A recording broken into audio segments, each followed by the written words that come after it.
Say hello there, everybody. There's something I've been wanting to tell you. You know what? Oh, yuck.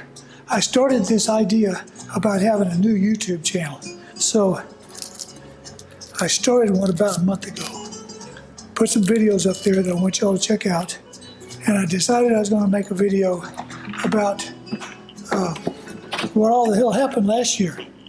So anyway, I want you guys to tune in and check it out and see if I've done worth a damn in telling this story. I'm going to tell it in two parts. So you guys stand by and check it out.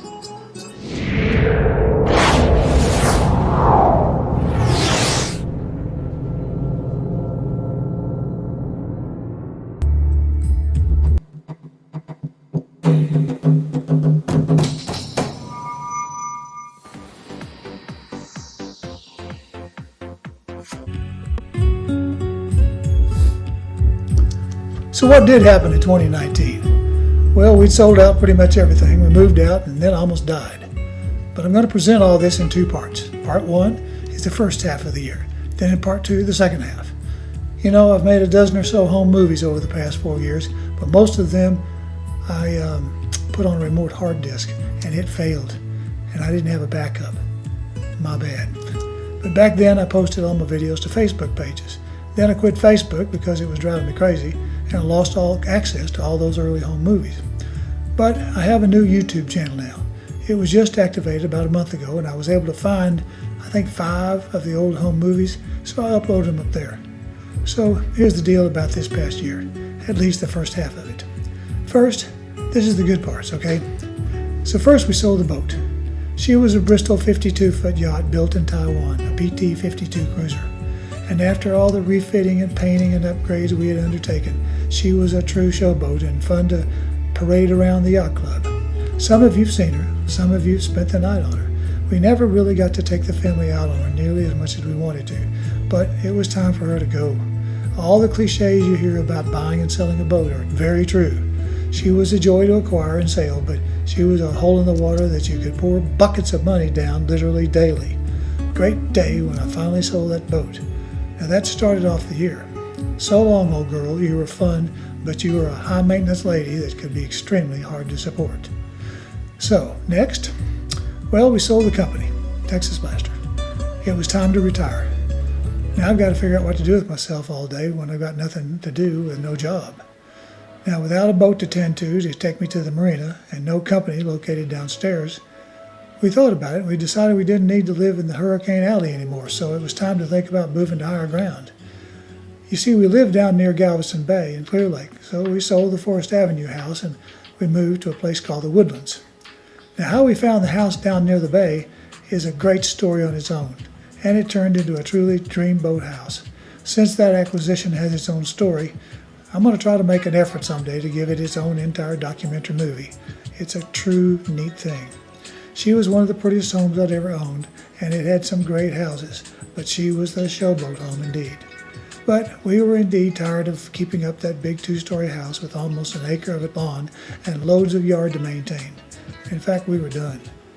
As we gotten older, we were ready to simply downsize and move away from the coastal flooding. No more evacuations.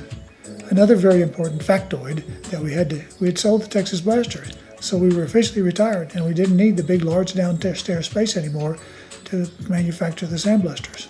So we looked around literally all over Texas. We had driven to San Antonio, Dallas, Fort Worth to see if there was somewhere else we wanted to live, because we could live anywhere. Now we finally just moved up north of Houston, but at least it was higher ground. Discovering the Woodlands was another great part of this past year. We'd taken these trips around Texas in the early spring to see if there was somewhere else we wanted to live, and we started to look around. We could pick anywhere, but we finally found this part of Texas with this lovely forest, a truly keen development area that was impressively planned and completed. I'd never actually heard of the Woodlands. In fact, this area was like nothing I'd ever seen before.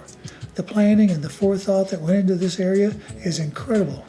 And then we found this housing development designed for older folks where loads of activities and amenities are part of the residential experience, right in the middle of all this beautiful forest. These types of activities, retirements, or neighborhoods are springing up everywhere, and we decided since selling the boat, we knew our yachting activities were probably over. So just by moving to this sort of a deal, we would have built-in activities. You know, stay socially active. Lots of things to keep us busy right in our own backyard. We have lots of interesting firsts this past year. First for us, we never thought we'd ever live in a super luxury area that makes Highland Park in Dallas look like a shabby place. Also, I never thought we'd live in a gated community, but now I do. Never thought we'd live where you paid into a homeowners association with dues that provides incredible amenities, but now we do. This house comes with a huge community pool, a beautiful clubhouse with game rooms, a ballroom, an exercise room, and the HOA does the lawn maintenance, cleans your gutters, and even paints your house every few years. So the neighborhood stays really nice.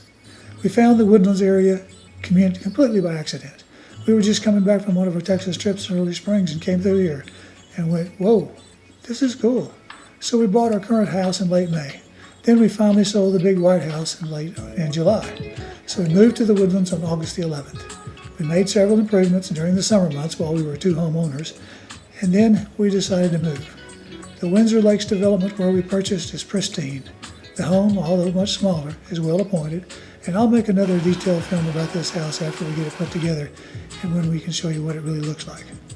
We've had to get rid of worlds of stuff, furniture, decor, accessories, because it just doesn't fit.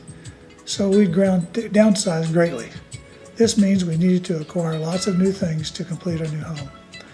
But the first part of 2019 was all good. Life events had turned out to be great parts of this past year. We're excited about fixing up our new house and making it to be nice as our last one. Then the unexpected came along, and Grandfather Films will be part 2 to tell you about that. Now be sure and subscribe to my channel, click the little bell, and YouTube will notify you so I can relate the rest of the story. And I'll tell you why I have to wear this stupid tube on my face for a while. Anyway, be sure and tune in to part 2, and I'll tell you how I almost died. See y'all later.